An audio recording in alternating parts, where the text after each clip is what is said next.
Je vais vous montrer une astuce très simple que j'ai découverte pour éviter les problèmes d'argent.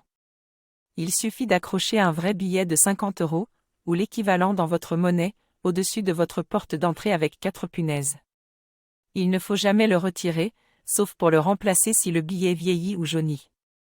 Cela peut sembler incroyable, mais cela fonctionne vraiment sur le subconscient, vous aidant à vous sentir dans l'abondance et à ne pas perdre votre argent.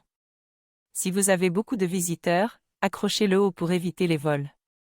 Mais surtout, n'utilisez jamais une photocopie ou une fausse image, car cela ne fonctionnera pas. Dans cet article, l'auteur raconte son histoire personnelle avec un billet accroché au-dessus de sa porte d'entrée. Pendant des années, il en avait un dans son ancien appartement et n'avait plus de problèmes financiers depuis. Lorsqu'il a quitté son appartement pour vivre dans un camping-car, il a enlevé le billet sans le remplacer et a connu une chute de ses ventes sans raison apparente.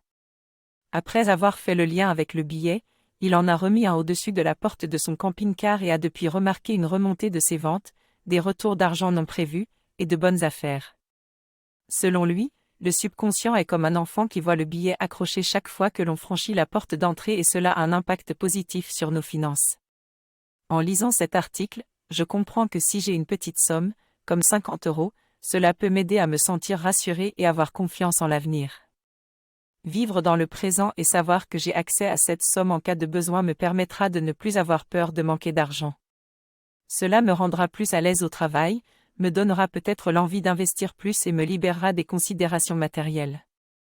Je suis convaincu que mes finances s'amélioreront si je n'ai plus peur de l'argent. Je pourrai alors me faire plaisir en achetant des méditations guidées ou des ouvrages qui m'aideront à trouver la paix. Fini les galères.